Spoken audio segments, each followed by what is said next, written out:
तर पुन्हा आपलं जे रिव्हिजन सेशनचं दुसरं लेक्चर आहे मूलद्रव्यांचे आवर्ती वर्गीकरण. याच्यामध्ये आपण पाहूया की कोणते पॉईंट महत्त्वाचे होते. याच्यामध्ये टीचिंग अजिबात नाही. याच्यामध्ये फक्त आणि फक्त तुम्हाला रिवाईज मी करून देतोय. ऑलरेडी मी टीचिंग यूट्यूबला करून ठेवलेली आहे. जर तुम्हाला पूर्ण पाहिजे असेल यूट्यूबला पाहून घ्या. बाकीचं इथं फक्त आपण रिवाईज करणार आहोत. मूलद्रव्यांचे जे आवर्ती वर्गीकरण होते त्या चॅप्टरमध्ये आपल्याला काय काय पाहायचं होतं. डोबेरायनरचे त्रिक आपल्याला पाहायचे होते. त्याच्यानंतर आपल्याला पाहायचे होते न्यूलनचे अष्टक. त्याच्यानंतर मेंडेलीवची आवर्त सारणी, आधुनिक आवर्त सारणी हे आपल्याला पाहायचं होतं. ठीक आहे. तर आजपर्यंत आपल्याला 118 मूलद्रव्य ज्ञात आहेत आणि 1800च्या सुमारास 30 मूलद्रव्य आपल्याला ज्ञात होती. पहिले 10 मिनटं मी तुम्हाला पुस्तकामधले मेन पॉईंट सांगून देईल. त्याच्यानंतर जो असेल 10 मिनटानंतर तुम्हाला MCQ भेटून जातील. तुम्ही पुढे 10 मिनटं स्किप करून सुद्धा पाहू शकतात. डोबेरायनरचे त्रिकांमध्ये आपण पाहिले होते की डोबेरायनर जे होते त्याने अणुवस्तुमानांच्या चढत्या क्रमाने ते मूलद्रव्य लावलेले होते. त्यांच्या वेळेस किती मूलद्रव्य ज्ञात होते. तर त्यांच्या वेळेस जवळपास 30-32च्या टाईपमध्ये त्या मूलद्रव्य हे ज्ञात होते. तर त्यांनी त्रिक मांडलेले होते. त्रिक कोणकोणते आहेत. लिनाके, कॅल्शियम, सेरिलियम, स्ट्रॉन्टियम आणि बेरियम आणि क्लोरीन, ब्रोमीन आणि आयोडीन हे जे त्रिक होते ते डोबेरायनरने दिलेले होते. त्यांच्या नियमाप्रमाणे खाली जे आन्सर होते त्याच्यापैकी हे जे 2 होते ते त्रिकांमध्ये आपण समाविष्ट करू शकत होतो. ठीक आहे. तर डोबेरायनर यांच्यानुसार जे पहिला, दुसरा आणि तिसरा, पहिल्याचं आणि दुसऱ्याचं अणुवस्तुमानांक घेतला आणि त्यांचा जर तुम्ही सरासरी काढली तर हा दुसऱ्याच्या सरासरीच्या इतका भेटत होता. जर सोडियमचा 23 आला, स्ट्रॉन्टियमचा 88.7 आणि 81.2 हे जे होते डोबेरायनरचे त्रिकांच्या बाबतीत होतं. नंतर पुढे आले होते न्यूलनचे अष्टकसुद्धा अणुवस्तुमानांकाच्या चढत्या क्रमानुसार त्यांनी दिलेले होते. त्यांच्या वेळेस ज्ञात मूलद्रव्य होती 56, आपतक 56 होते आणि त्यांनी चढत्या क्रमाने लावलेले होते. सुरुवात त्यांनी हलक्या हायड्रोजनपासून केलेली होती आणि शेवट त्यांनी थोरियमपासून केलेला होता. ठीक आहे. नंतर सोडियम हे लिथियमपासून 8वे मूलद्रव्य असल्याने दोघांचे गुणधर्म कसे येत होते. जे गुणधर्म येत होते ते सारखे येत होते आणि त्यांनी असे 8 जे होते डो, रे, मी, फा, सो, ला आणि त्याच्यानंतर परत आपले जे सारे गमा असे सप्तसूर होते. त्याच्यानंतर 8वा जो होता तो रिपीट येत होता. त्यांनी 7 × 8 अशी त्यांची मांडणी केलेली होती. 7 असे चौकोनामध्ये त्यांनी ती मांडणी केलेली होती. आणि काय होतं त्यांनी 2-2 मूलद्रव्ये एकासोबत बसवली होती. जसा कोबाल्ट, निकेल आणि हा जो होता तो त्यांनी एका याच्यात बसवला होता. नंतर त्यांच्या जी आवर्त सारणी होती त्यांना मूलद्रव्यांच्या सामावून घेण्याची न्यूलनच्या अष्टकांमध्ये त्या गोष्टी नव्हत्या. जनरली न्यूलनच्या अष्टकावर आजपर्यंत मी कुठे एवढा प्रश्न पाहिलेले नाहीत. ओके. नंतर मेंडेलीव जे आले होते त्याच्यावर प्रश्न विचारला जाऊ शकतो. मेंडेलीवमध्ये काय होतं. मेंडेलीवची जी मूलद्रव्यांची वर्गीकरणातली सर्वात महत्त्वाची जी पायरी होती ती मेंडेलीव यांनी केलेली होती. त्यांच्या वेळेस ज्ञात होते 63 मूलद्रव्य. ओके. आणि त्यांनी सुद्धा अणुवस्तुमानांच्या चढत्या क्रमाने ती मांडणी केलेली होती. याच्यामध्ये सुद्धा फॉल्ट होते. आपल्या पुढच्या पेजमध्ये ते पाहायला भेटतील की कोणकोणते फॉल्ट होते. हा जो होता मेंडेलियनचा आवर्त सारणीचा गुणधर्म जो होता तो आवर्ती फल असतं कशाच्या. अणुवस्तुमानाच्या आवर्ती फल तो असणार आहे. ही त्यांची आवर्त सारणी होती. त्यांनी उभ्या स्तंभांना गण असं म्हटलं आणि आडव्या जो ओळी होत्या त्यांना आवर्त असं म्हटलं. ठीक आहे. जे उभे स्तंभ होते त्यांना गण, आडवे जे होते ते आवर्त. हे सगळं आपण शिकलेलो आहोत, फक्त रिवाईज करत आहोत. मेंडेलीवच्या आवर्त सारणीत वरच्या भागात संयुगाची जी रेणुसूत्र होते अशा पद्धतीने दाखवली होती. आर म्हणजे संबंधित मूलद्रव्य होते. पुढे गेल्यानंतर त्यांच्यामधले गुणही होते आणि दोषही होते. जसं त्यांनी काही भाकितं करून ठेवलेली होती. हे जे भाकित होते ते तुम्हाला जास्त महत्त्वाचे ठरणार आहेत. इका बोरॉन, इका ॲल्युमिनियम आणि इका सिलिकॉन. नंतर म्हणजे असे मूलद्रव्य ऑलरेडी येऊ शकतात असं त्यांनी भाकीत केलेलं होतं. पुढे त्यांचा शोध लागला. त्यांचं नाव दिलं होतं स्कँडियम. जसं इका बोरॉनला, इका सिलिकॉनला दिलं होतं गॅलियम आणि जर्मेनियम दिलेलं होतं. इका गॅलियमला ॲल्युमिनियम, इका ॲल्युमिनियम जो होता तो इका गॅलियम होता आणि इका सिलिकॉन जो होता तो जर्मेनियमसाठी दिलेला होता. जवळपास ते मूलद्रव्य स्थापन झाल्यानंतर ह्या गोष्टी त्यांच्यासाठी म्हणजे त्यांनी आधीच भाकीत करून ठेवलेलं होतं. की असे मूलद्रव्य येतील. नंतर त्यांना नावं दिली गेलेली होती. ओके. नंतर त्यांनी बेरिलियमचं जे अणुवस्तुमान होतं 14.9 ते बदलून त्यांनी 9.4 असं दुरुस्त केलं होतं आणि बेरिलियमला बोरॉनच्या आधी त्यांनी जागा दिलेली होती. नंतर राजवायूंसाठी त्यांनी काही असं सेपरेट अरेंजमेंट करून ठेवलेली नव्हती, परंतु 19व्या शतकात म्हणजे लास्टला हेलियम, निऑन, आर्गॉन यासारखे राजवायूचा शोध लागला आणि मेंडेलिव्हने त्यांना मूळ आवर्त सारणीला अजिबात धक्का लावू दिला नाही आणि शून्य गण त्यांनी निर्माण केला. ओके, पुढे गेल्यानंतर त्यांच्या याच्यात त्रुट्या सुद्धा होत्या. कोबाल्ट आणि निकेल यांचं जे पूर्णांकी अणुवस्तुमान आहे ते समान नसल्याने त्यांच्या क्रमाबद्ध मेंडेलिव्हच्या आवर्त सारणीस असंदिग्धता होती. नंतर वेगवेगळे समस्थानिक होते, त्यांना जागा कशा पद्धतीने द्यावेत ते त्यांनी एक्सप्लेन केलेलं नव्हतं. नंतर हायड्रोजनचे जे स्थान होते त्याच्यामध्ये सुद्धा त्यांचा मोठा एक फॉल्ट होता, कुठं ठेवायचा. नंतर आलं, हे जी मेंडेलिव्हची आवर्त सारणी होती त्याच्यावरून आले होते आधुनिक आवर्त सारणी, आणि आधुनिक आवर्त सारणी जी होती ती इंग्लिश वैज्ञानिक हेनरी मोझले यांनी मांडलेली होती. इथून प्रश्न येऊ शकतो. नंतर त्यांना एक गोष्ट लक्षात आली की अणुवस्तुमानापेक्षा मूलद्रव्यांचा मूलभूत गुणधर्म जो आहे तो अणुअंक आहे आणि अणुअंकाचेच ते आवर्ती फल आहे. आवर्ती फल जो शब्द होता तो मेंडेलिव्हच्या आवर्त सारणीमध्ये होता. आवर्ती फल हा शब्द तिथून आलेला होता, म्हणून त्यांना बेसिक असं मानलं जातं. त्या बेसवरूनच मोस्ले यांनी ही जी आवर्त सारणी आहे ती अणुअंकाचे आवर्ती फल आहे असा नियम त्यांनी एस्टॅब्लिश केलेला होता. नंतर तुम्ही जर त्याला नीट पाहिलं तर आधुनिक आवर्त सारणीत अणुअंक जो आहे तो झेड या लेटरने दाखवला जातो. माझं एक लेक्चरमध्ये बोलताना ही चूक झाली होती, अणुअंक हा झेड या लेटरने दाखवला जातो. नंतर किती आवर्त आहेत? 1 ते 7 आवर्त आहेत. 18 हुबे स्तंभ आहेत, त्यांना 1 ते 18 गण असं म्हणतात. 118 चौकटी आहेत. आतापर्यंत 118 मूलद्रव्य आहेत. कोणतं पुस्तक तुम्हाला 119 सांगत असेल तर नको, आता तुम्ही स्टँडर्ड जे बुक आहे तेच फॉलो करा, म्हणजे तुम्हाला इथून रेफरन्स देता येईल. लेंथनाईट श्रेणी आणि ॲक्टिनाईट श्रेणी ज्या आहेत त्या खाली आहेत, त्या 2 स्वतंत्र ओळी दिलेल्या आहेत. नंतर आवर्त सारणी एस, पी, डी आणि एफ अशा 4 खंडामध्ये विभागलेली आहे. एस खंडामध्ये कोण कोण येतं? गण 1 आणि 2 येतो. गण 13 ते 18 पी खंडामध्ये येतात आणि गण 3 ते 12 हे डी खंडामध्ये येतात. एक नागमोडी रेषासुद्धा आवर्त सारणीमध्ये आहे. किनारा म्हणजे नागमोडी जी रेषा आहे तिच्या किनाऱ्याला जे आहेत ते धातू सदृश्य मूलद्रव्य आहेत, म्हणजे धातूंचे आणि अधातू या दोघांचे ते गुणधर्म दाखवतात. नागमोडी रेषेच्या डाव्या बाजूला जे आहेत ते धातू आहेत आणि उजव्या बाजूला जे आहेत ते अधातू आहेत. ऑलरेडी आपण हे डिस्कस केलेले आहे, तुमचे 3-4 वेळेस रिव्हिजनसुद्धा झालेली आहे.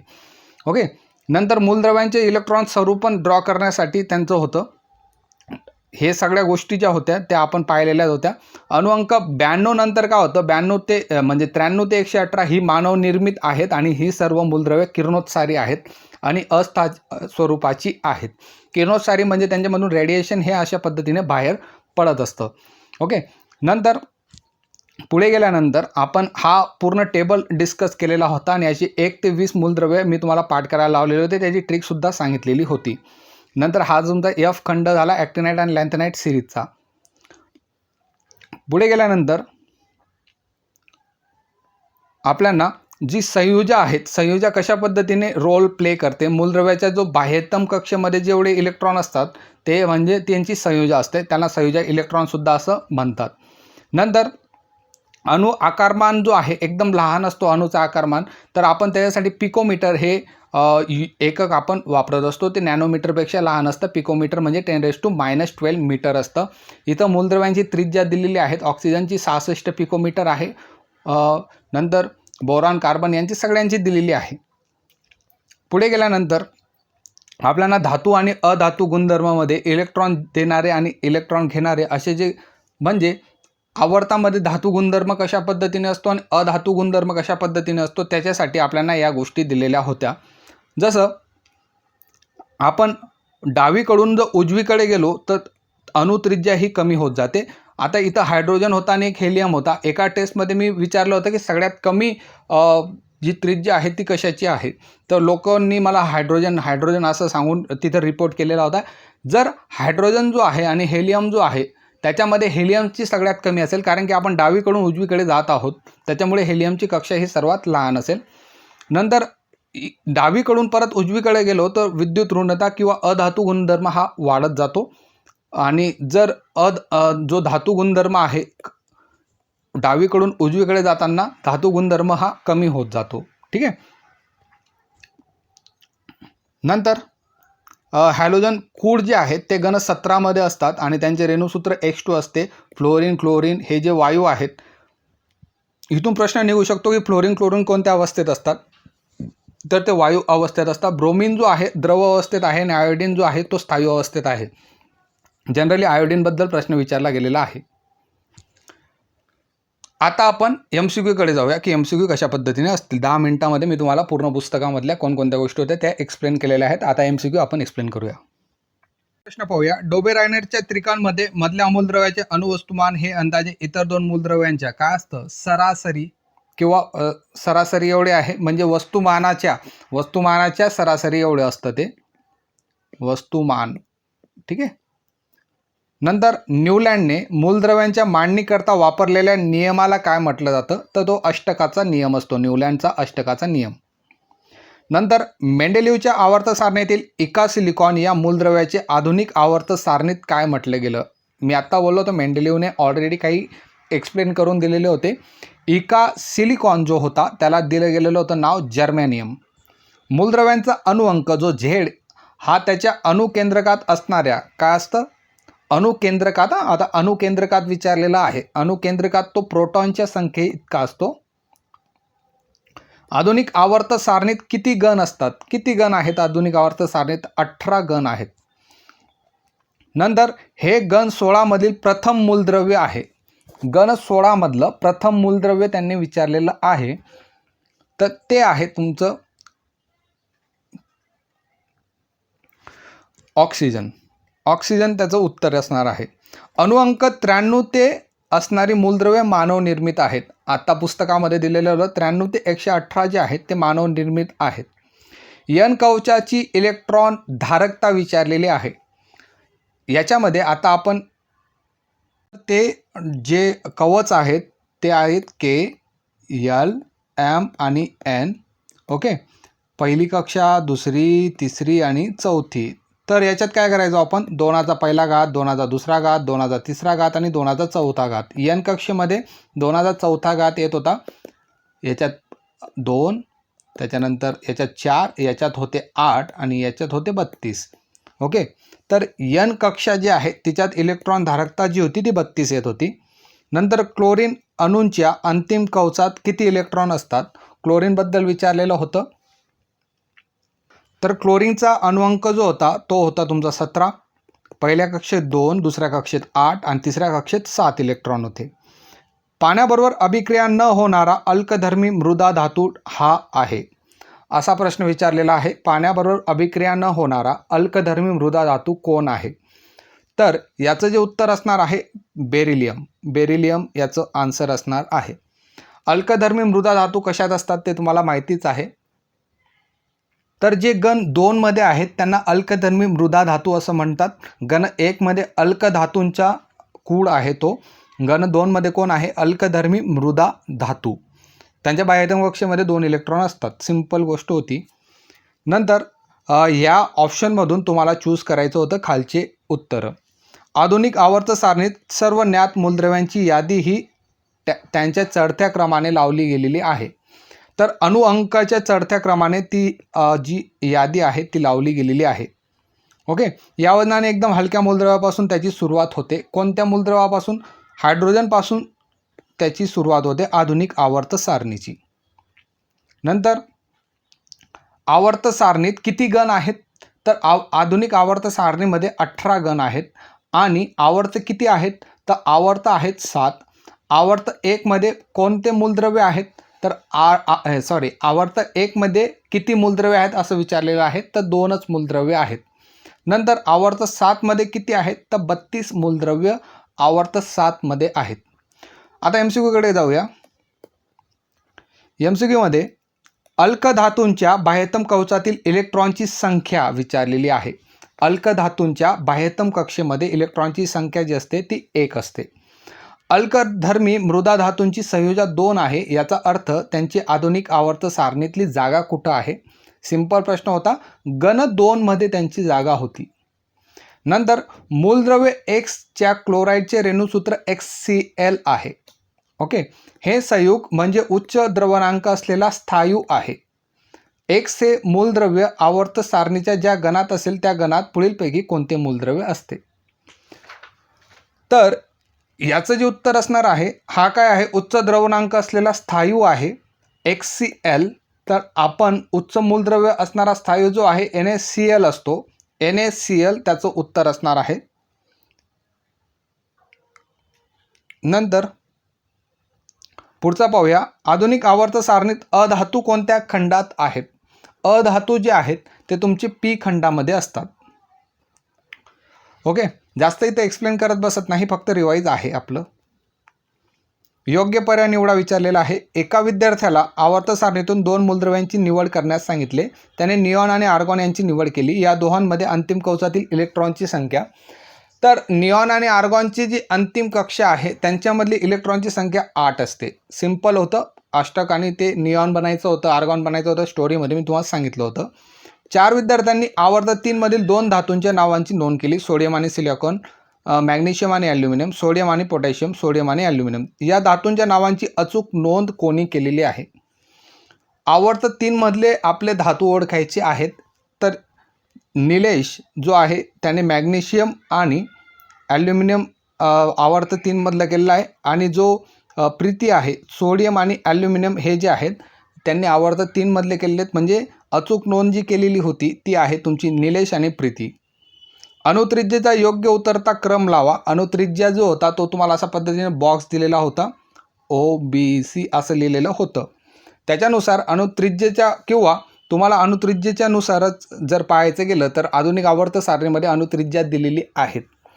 अणुत्रिज्येच्या उतरत्या क्रमानुसार SOF हे उत्तर तुमचं येणार आहे. चेक करून घ्या, काही विषय नाही.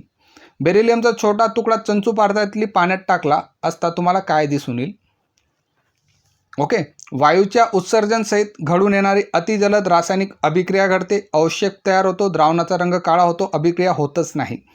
बेरिलियमचा जो तुकडा आहे चंचू पात्रात टाकल्यानंतर तुम्हाला काय भेटेल? तर अभिक्रिया त्याची होणारच नाही. आता बेरिलियमबद्दल वरती एक सेम प्रश्न आलेला होता. अल्कमृदा धातूंची पाण्याबरोबर असलेली अभिक्रियाशीलता चढत्या क्रमाने लिहा. अभिक्रियाशीलता हे ऑलरेडी तुमचं जो ज्या तक्ता शिकवत होता, अभिक्रियाशीलता कशी वाढेल आणि कशी कमी होईल त्याबद्दल आपण डिस्कस केलेलं होतं. तर पहिले बेरिलियमची सर्वात कमी मॅग्नेशियम, कॅल्शियम, स्ट्रोटियम आणि Ba. ओके, तर हे त्याचं आन्सर येणार आहे 5व्याचं. म्हणजे अशा पद्धतीचे प्रश्नसुद्धा विचारले जाऊ शकतात, लक्षात राहू द्या. आधुनिक आवर्त सारणीत गणात वरून खाली जाताना खालीलपैकी कोणती गोष्ट वाढत नाही? गण दिलेले आहेत, 18 गण आहेत. वरून खाली जाताना कोणती गोष्ट वाढत नाही? तर कोणती गोष्ट वाढत नाही याचं जे आन्सर असणार आहे ते तुमचं संयोजा इलेक्ट्रॉन असणार आहे. कारण की संयोजा इलेक्ट्रॉन ही कॉन्स्टंट राहणार आहे. अणुत्रिज्या वाढते, धातू गुणधर्म वाढतं, कवचांची संख्या आहे ती सुद्धा वाढते. हॅलोजन गणातील मूलद्रव्यांची संयोजा किती असते? हॅलोजन गणातले जे मूलद्रव्य असतात त्यांची संयोजा जी असणार आहे ती 1 असते.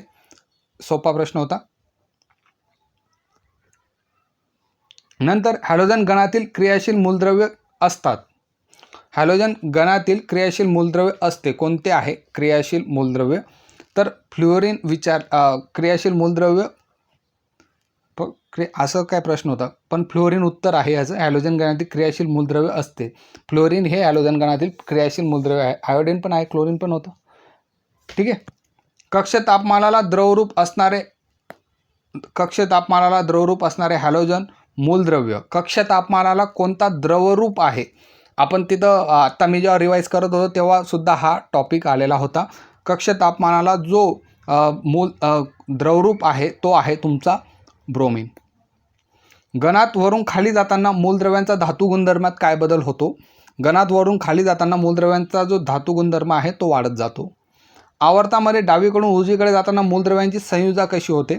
डावीकडून उजवीकडे जाताना मूलद्रव्यांची जी संयोजा आहे ती कशा पद्धतीने होते? पहिला आहे वाढत जाते, कमी होते, कायम राहते, सुरुवातीला वाढते व नंतर कमी होते. याचं जे आन्सर असणार आहे सुरुवातीला वाढत जाते आणि नंतर कमी होते. खालीलपैकी सगळ्यात हलका निष्क्रिय वायू कोणता? सिंपल प्रश्न होता, एकदम चांगला प्रश्न आहे. जो खालीलपैकी सर्वात हलका निष्क्रिय वायू विचारलेला आहे तर हेलियम आहे. निष्क्रिय वायूंचं बद्दल आपण डिस्कस केलेलं होतं. ओके, नंतर पुढचा जो प्रश्न आहे, आवर्त 6 मध्ये असलेले निष्क्रिय वायू मूलद्रव्य कॅन्सरच्या उपचारासाठी वापरलं जातं. तर कॅन्सरच्या उपचारासाठी यांच्यामधला रेडॉन जो आहे तो वापरला जातो. ओके, रेडॉन त्याच्यासाठी वापरला जाणार आहे. नंतर नावेलियामध्ये KLM या कवचामध्ये इलेक्ट्रॉन असणारा आवर्त कोणता? तर KL आणि M या कवचांमध्ये म्हणजे त्यांचे 3 कवच आहेत, तर तो आवर्त 3 मध्ये आहे. 1, 2 आणि 3 कक्षा आहेत, तर ते 3 कक्षानुसार आवर्त कोणता येणार आहे? आवर्त 3 येणार आहे.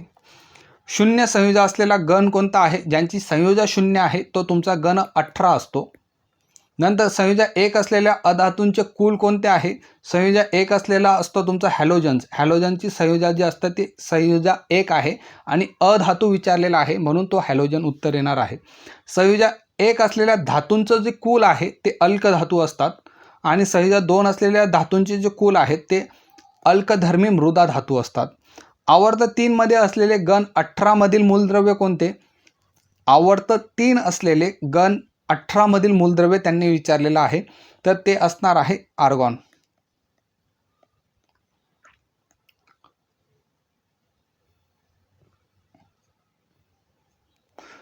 असं काय दिलंय?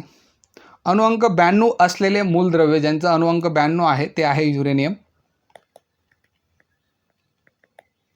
स्थायू अवस्थेत असणारा हॅलोजन जो आहे, स्थायू अवस्थेत असणारा हॅलोजन तुमचं येणार आहे आयोडीन. आयोडीन जो होता तो आता आपण हॅलोजनबद्दल एक्सप्लेन केलेलं होतं.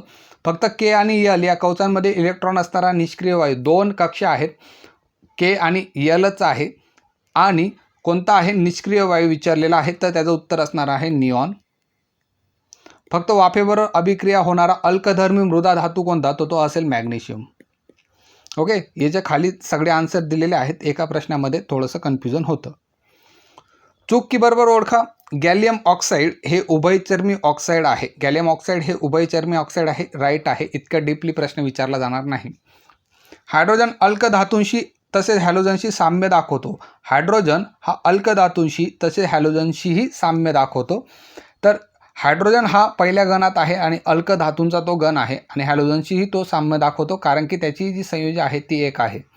आवर्त सारणीच्या दीर्घ रूपात गण 3 ते 12 हे पी खंडात दर्शवतात, तर हे चुकीचं आहे. दीर्घ स्वरूपामध्ये गण 3 आणि 12 जे आहेत ते डी खंडामध्ये दाखवतात. डी खंड.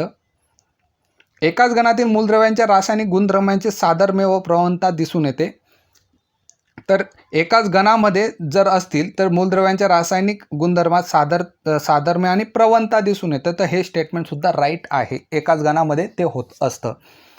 किरणोत्सारी व अस्थायी मूलद्रव्यांचे आयुष्यमान खूप कमी असते. आपण ते तक्ता जेव्हा पाहत होतो तेव्हा हे बरोबर आहे. त्यांचं आयुष्य एकदम कमी होतं, त्या तक्त्यामध्ये दिलेलं होतं. ओके. 1 पिकोमीटर म्हणजे 10⁻⁻ मीटर एवढे असते, हे सुद्धा राईट आहे.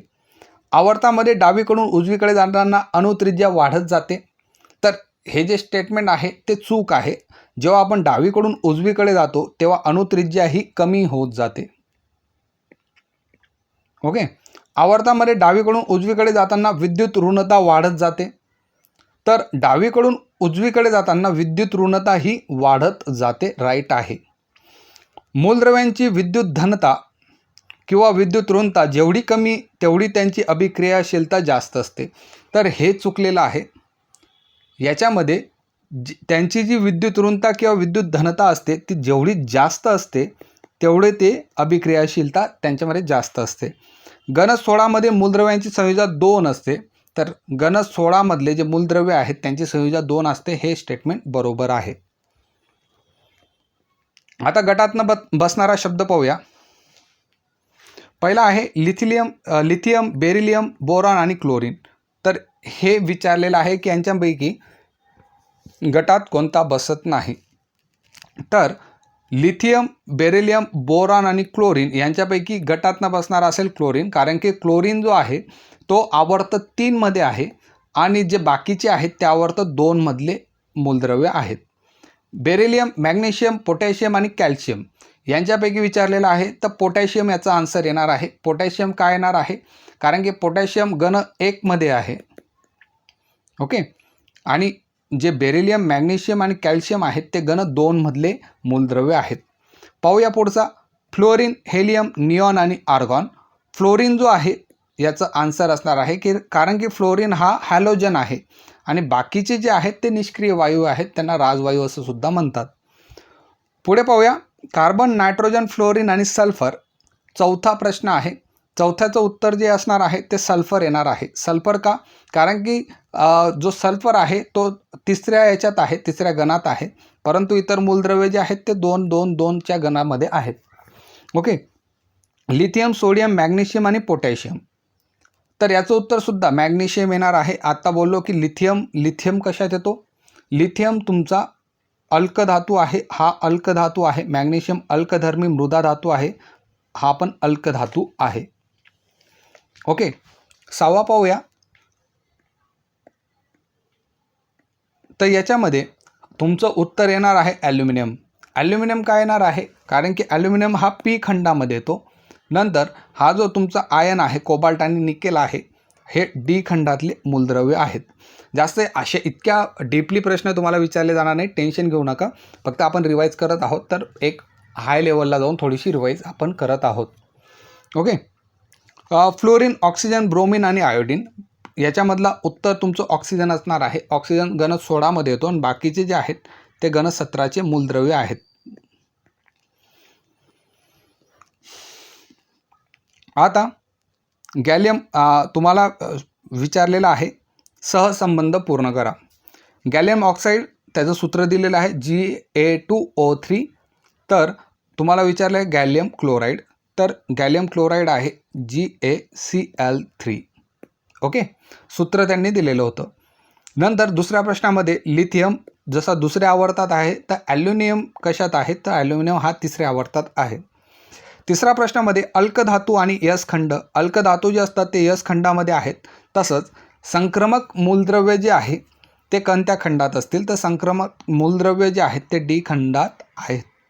नंतर चौथा आहे सल्फर. जसं कॅल्शियमचं इथं दिलेलं आहे, कॅल्शियमचं इलेक्ट्रॉनिक कॉन्फिगरेशन तुम्हाला दिलेलं आहे, तसंच सल्फरचं विचारलेलं आहे. तर सल्फरचं येईल 2, 8 आणि 6. पोटॅशियमची अणूंची संयुजा ज्या पद्धतीने 1 आहे, त्याच पद्धतीने आर्गॉन अणूंची संयुजा जी आहे ती किती आहे? 5वा प्रश्न होता. आर्गॉन हा निष्क्रिय वायू आहे, त्याच्यामुळे त्याची संयुजा येणार आहे 0.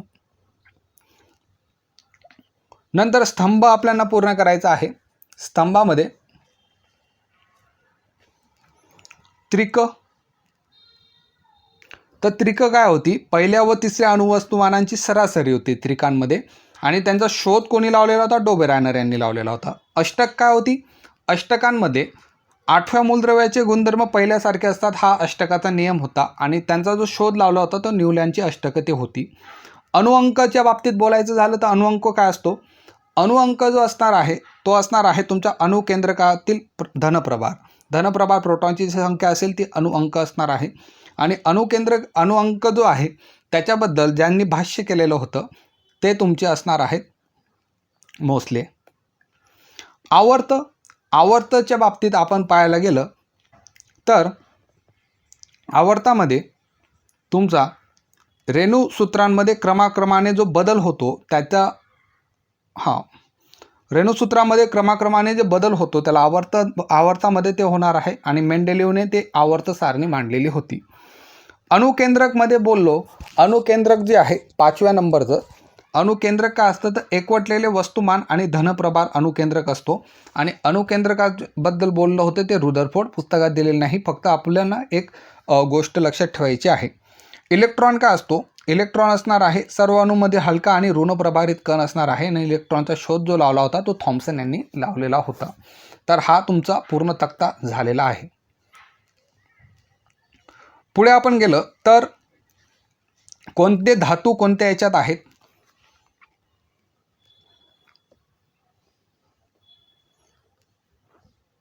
अल्कधातू कशात आहेत?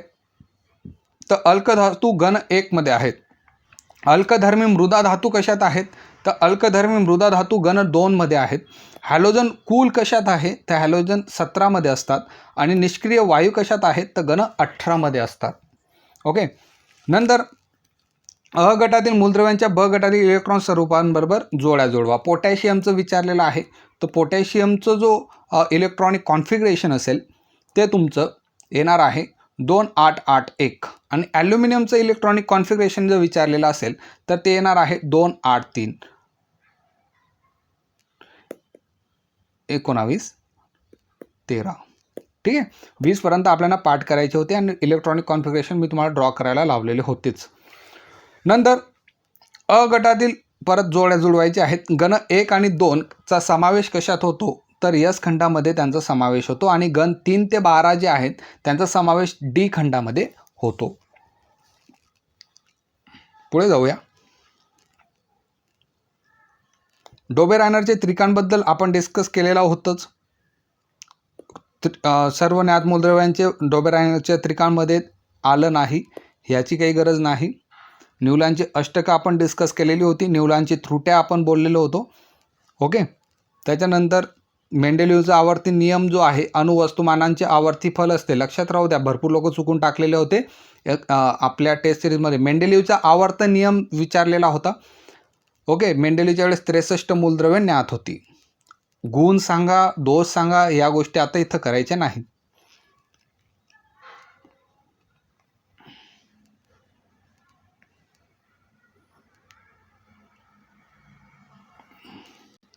तर इथं एक कन्फ्युजिंग पॉईंट येतो की विद्युत धनता आणि विद्युत ऋणता काय असते. जर एखादा मूलद्रव्य असेल आणि तो त्याचा इलेक्ट्रॉन गमवत असेल, ओके, आणि धनायन बनत असेल तर त्याला विद्युत धनता असं म्हणतात. आणि जर एखादा मूलद्रव्य असेल तो इलेक्ट्रॉन घेत असेल तर त्या कन्सेप्टला म्हटलं जातं विद्युत ऋणता. तर इथं कन्फ्युजन होऊ शकतं, म्हणून हा पॉईंट आपण केलेला आहे.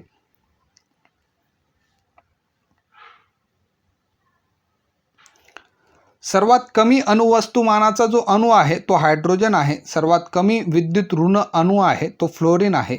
सर्वात कमी अणुत्रिज्येला असलेला राजवायू आहे हेलियम. आणि सर्वाधिक अभिक्रियाशील जो अधातू आहे तो फ्लोरीन. तर हे सर्वात कमी आणि सर्वात जास्त वाले 4 पॉईंट तुम्हाला इथं लक्षात ठेवायचे आहेत. ओके. नंतर इथं काय दिलेलं आहे, सर्वात लहान आकारमानाचा जो अणु आहे तो हायड्रोजन आहे. इथं यांनी हायड्रोजन दिलेलं आहे.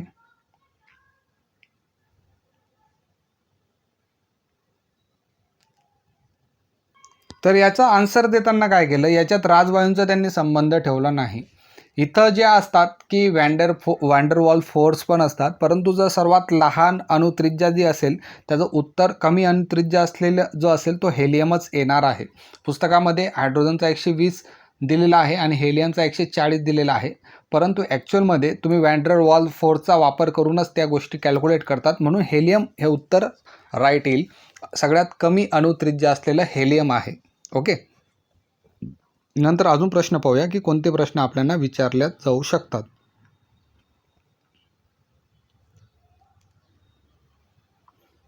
गणामधलं सांगितलं होतं की वरून खाली जाताना अणुत्रिज्या वाढत जाते. आवर्तामध्ये डावीकडून उजवीकडे जाताना अणुत्रिज्या कमी होत जाते. आवर्तामध्ये डावीकडून वरून जाताना धातू गुणधर्म कमी होत जातो. ओके. तर या सर्व गोष्टी आपण पाहिलेल्या आहेत. आता अजून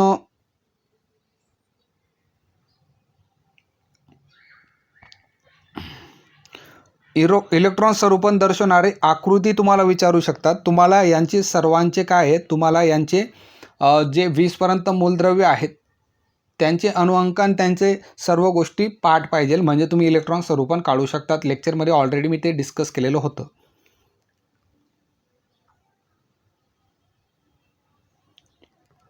आता इथं कशा पद्धतीने विचारलेलं आहे की यांनी एक आवर्त सारणी दिली. आवर्त सारणीमध्ये ब, ड, अ आणि क असे मूलद्रव्य दिलेले आहेत.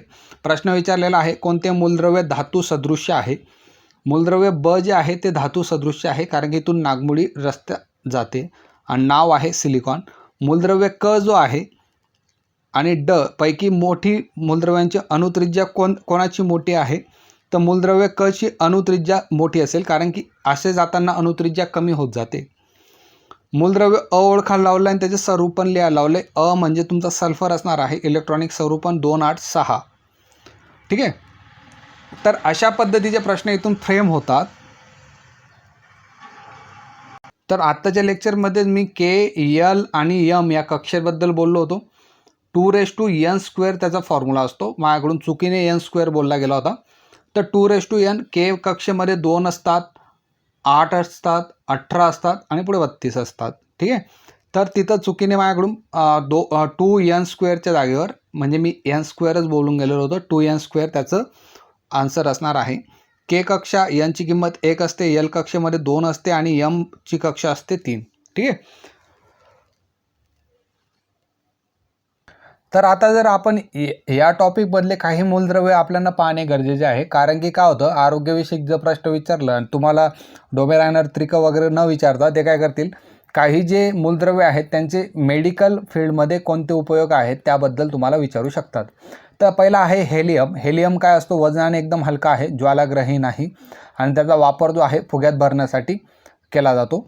नंतर इथला जो मेन पॉईंट आहे, जो तुमचा NMR टेक्नॉलॉजी असते मेडिकल फील्डमध्ये, तर स्पेक्ट्रोमीटरमध्ये त्याचा वापर केला जातो. नंतर मेडिकल फील्डमध्ये MRI केला जातो, माहिती आहे, मॅग्नेटिक रेझोनन्स इमेजिंग. तर या प्रणालीमध्ये रोगनिदानासाठी सुद्धा त्यांचा वापर केला जातो. हेलियम ऑक्सिजनच्या मिश्रणाचा उपयोग अस्थमा एखाद्याला झालेला असेल तर त्या अस्थमाच्या उपचारामध्ये तो केला जातो. नंतर खोल समुद्रात बुडी घेताना श्वासोच्छ्वास करण्यासाठी त्याचा वापर होतो. नंतर जास्त दाबाखाली हेलियम हा रक्तात नायट्रोजनपेक्षा कमी विरघळतो. अणुभट्ट्यांमध्ये हेलियमचा वापर केला जातो. तसंच कमी तापमानात प्रयोग करण्यासाठी सुद्धा यांचा वापर केला जातो. नंतर आहे निऑन. निऑनचा बल्ब असतो, वनस्पती उद्यान आणि हरितगृहामध्ये त्यांचा वापर केला जातो.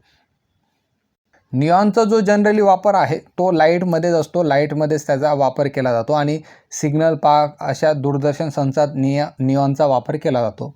व्होल्टेज स्टॅबिलायझर, रेक्टिफायर हे एवढं काही महत्त्वाचं नाही. आर्गॉनच्या बाबतीत बोलायचं झालं तर धातू विज्ञानमध्ये त्याचा अभ्यास केला जातो. रासायनिक पृथक्करणात जे वायूंचे रासायनिक पृथक्करण होतं त्याच्यामध्ये याचा वापर केला जातो. पुन्हा एकदा काही महत्त्वाचा नाही.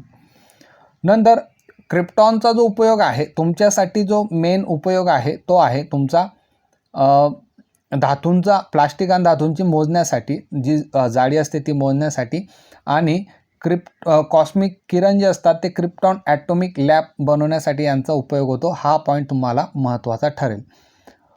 नंतर हाय स्पीड फोटोग्राफी करता झेनॉन वापरला जातो.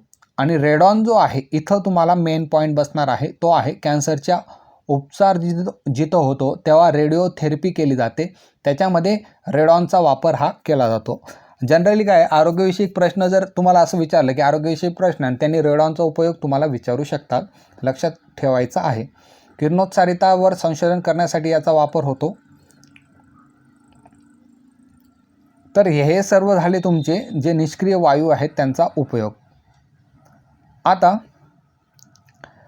एक ह्याच्यातला आहे, पुढीलपैकी कोणते डोबेरायनरचे त्रिक नाहीत. तर याचं जे आन्सर असणार आहे मॅग्नेशियम, कॅल्शियम आणि स्ट्रोडियम. तर हे जे आहेत यांचं काय करायचं, अशा प्रश्नामध्ये पहिला घ्यायचा, यांना पहिले उतरत्या क्रमाने लावून घ्यायचं, चढत्या क्रमाने लावून घ्या. पहिला आणि तिसऱ्याचं ना सरासरी करा, मधल्याच्या इक्वल आलं तर तो डोबेरायनरचं त्रिक आहे, नाही आलं तर डोबेरायनरचं त्रिक नाही. इकाबोरॉन म्हणजे, आता इकाबोरॉन बद्दल आपण डिस्कस केलेलंच आहे. इकाबोरॉन जो आहे तो आहे तुमचा स्कॅन्डियम. ओके. नंतर वेगळा घटक ओळखा. वेगळा घटक ओळखामध्ये तुमचा हायड्रोजन वेगळा असणार आहे. हेलियम, निऑन आणि आर्गॉन हे सर्व राजवायू आहेत. 17व्या गणातील मूलद्रव्यांची जी संयोजन असते जनरली सगळ्यांना माहीत आहे, ती 1 असणार आहे. आवर्त सारणीच्या नागमोडी रेषेच्या डाव्या बाजूला त्यांनी विचारलेलं आहे. डाव्या बाजूला आवर्त सारणीच्या जी डावी बाजू असते तिचं जे ते असतात ते धातू असतात. ओके. नंतर त्या उजव्या बाजूला कोण असणार आहेत, अधातू. ओके. इथं धातू सदृश्य म्हटलेलं आहे. यस खंडात या गणातील मूलद्रव्य येतात. आपल्याला ती जी नागमोडी लाईन होती ना, तिच्या उजव्या, डाव्या आणि मधल्या हे आपल्याला कॅल्क्युलेट करायचं होतं. यस खंडात या गणातील मूलद्रव्य येतात. तर यस खंडामध्ये 1 आणि 2 गणातील मूलद्रव्य येतात. तिसऱ्या आवर्तातील मूलद्रव्यामध्ये इलेक्ट्रॉनची किती कवचे असतात, तिसऱ्या आवर्तामध्ये जी कवचे असणार आहेत ते असणार आहेत 3 कवचे. एका मूलद्रव्याच्या अणुअंक 13 आहे म्हणून त्यांचे इलेक्ट्रॉन संरूपण काय असेल, पहिल्या ह्याच्यात 2 असेल, दुसऱ्या ह्याच्यात 8 असेल, 8 आणि 2 10, आउटरमध्ये 3 असतील, तर 2, 8, 3 त्याचं उत्तर येणार आहे. सर्वात कमी अणुत्रिज्या असलेले मूलद्रव्य कोणते आहे हा प्रश्न मी विचारलेला होता, तर हेलियम याचा आन्सर येणार आहे. सर्वात हलके मूलद्रव्य कोणते आहे? सर्वात हलके मूलद्रव्य तुमचं हायड्रोजन येणार आहे. लॅन्थेनाइड श्रेणीतील मूलद्रव्ये या खंडात मोडतात. लॅन्थेनाइड श्रेणीतले मूलद्रव्य जे आहेत ते एस खंडात मोडतात. नाही, एस खंडात नाही जात, ते असतात तुमचे एफ खंडात. एस खंडात चुकीचं दिलेलं आहे. एफ खंडात लॅन्थेनाइड श्रेणीतले मूलद्रव्ये येतात. वेगळा घटक ओळखा. लिथियम, सोडियम, बेरिलियम आणि पोटॅशियम याचं विचारलेलं आहे. 7वेचं उत्तर येणार आहे बेरिलियम. नंतर एका मूलद्रव्याचे इलेक्ट्रॉन स्वरूपात 2, 8, 3 आहे. त्याच्या अणुवस्तुमानांक 27 आहे, तर त्याच्या एका अणुत किती न्यूट्रॉन्स असतील? तर टोटल न्यूट्रॉन असणार आहेत 14. स्टँडर्ड MPSCचा प्रश्न होता तुमचा. तर अणुवस्तुमानांक काय असतो? प्रोटॉन आणि न्यूट्रॉनची संख्या असते. प्रोटॉन आणि न्यूट्रॉनची संख्या. प्रोटॉन जेवढे असतात तेवढेच इलेक्ट्रॉन असतात. इथं प्रोटॉन जे आहेत 2, 8 आणि 13. 2 + 8 आणि 3 किती बनणार आहेत? 3, 8 आणि 2 10 आणि 3 13. 13 त्याच्यामध्ये प्रोटॉन आहेत. टोटल अणुवस्तुमानांक त्याचा आहे 27. त्याच्यावरून जर तुम्ही 13 गेले तर उत्तर येणार आहे 14 आणि 14 असणार आहे न्यूट्रॉनची संख्या. न्यूट्रॉनची संख्या आहे 14. वेगळा घटक ओळखा विचारलेला आहे आणि हा प्रश्न आपण रिपीट केलेला होता, 9वा जो प्रश्न होता. नंतर आयन त्याचा आन्सर येणार आहे. अल्कधातूंच्या बाह्यतम कक्षात किती इलेक्ट्रॉन असतात? अल्कधातू जे असतात त्यांच्या बाह्यतम कक्षेमध्ये जे इलेक्ट्रॉन येणार आहेत ते 1 येणार आहेत, कारण की पहिल्या गणामध्ये त्यांचा समावेश होणार आहे. एका ॲल्युमिनियम म्हणजेच काय आहे? 11व्याचं जे उत्तर असणार आहे एका ॲल्युमिनियम म्हणजेच तुमचा गॅलियम तुमचा बनत होता. एका सिलिकॉन म्हणजे काय आहे? तर एका सिलिकॉन तुमचा जर्मेनियम बनत होता. पुढे गेलं. एका मूलद्रव्यांचे इलेक्ट्रॉन स्वरूपण 2, 8, 8, 1 आहे. त्यांच्या ऑक्साईडचे रासायनिक सूत्र काय असेल? सिंपल प्रश्न होता. तर बाह्यतम कक्षेमध्ये इथं 1 इलेक्ट्रॉन आहे आणि ऑक्सिजन जो आहे त्याचं जी लागणार आहे त्याला 2 बाहेरून लागणार आहेत. म्हणजे तुम्हाला काय करावं लागेल? तुम्हाला X जो आहे त्याच्या 2 अणू तुम्हाला घ्यावं लागणार आहे. उत्तर येणार आहे X2O. आधुनिक आवर्त नियमानुसार मूलद्रव्यांचे गुणधर्म जो 14वा प्रश्न दिलेला होता त्याचं उत्तर येणार आहे आधुनिक आवर्ती सारणीनुसार अणु अंकांचे ते आवर्ती फल असते. या गणातील मूलद्रव्ये येतात कोणत्या खंडात? इथं तुम्हाला पूर्ण कंप्लीट नाही झालं असेल. पी खंडात इथं लिहिलेलं आहे. पी खंडात या गणातील मूलद्रव्ये येतात. पी खंडामध्ये तुमचे 13 ते 18 ह्या गणातील मूलद्रव्ये येतात. खंडातील मूलद्रव्यांना संक्रमक मूलद्रव्य असं म्हणतात. कोणत्या खंडातील मूलद्रव्य आहेत ज्यांना संक्रमक मूलद्रव्य असं म्हणतात? तर तुमचं उत्तर येणार आहे जो डी खंड असतो SPDF जे आहेत त्याच्यापैकी डी जो खंड आहे त्यांना संक्रमक मूलद्रव्य असं म्हणतात. नंतर मूलद्रव्यांचे इलेक्ट्रॉनिक स्वरूपण 2, 6 आहे. तर त्याची संयोजा किती असेल? तर बाहेरच्या कक्षेमध्ये 6 इलेक्ट्रॉन आहे. तर तो काय करणार आहे? तो काय करेल? त्याला अष्टक पूर्ण करायचं आहे तर बाहेरून तो 2 इलेक्ट्रॉन मागवणार आहे. तर उत्तर येणार आहे संयोजा त्याची येणार आहे 2. ओके. एका आवर्तामध्ये डावीकडून उजवीकडे जाताना काय कमी होत जाते? तर डावीकडून उजवीकडे जाताना काय कमी होणार आहे? तर जनरली आपली अणुत्रिज्या जी आहे ती कमी होणार आहे. ओके. एका गणात वरून खाली जाताना म्हणजे वरून मी खाली येतोय तर काय कमी होत जाते? तर काय कमी होत जाणार आहे? तर याचं उत्तर येणार आहे विद्युत ऋणता जी आहे ती कमी होत जाणार आहे. पुढीलपैकी कोणते मूलद्रव्य सर्वाधिक अधातू गुणधर्म असलेले आहे?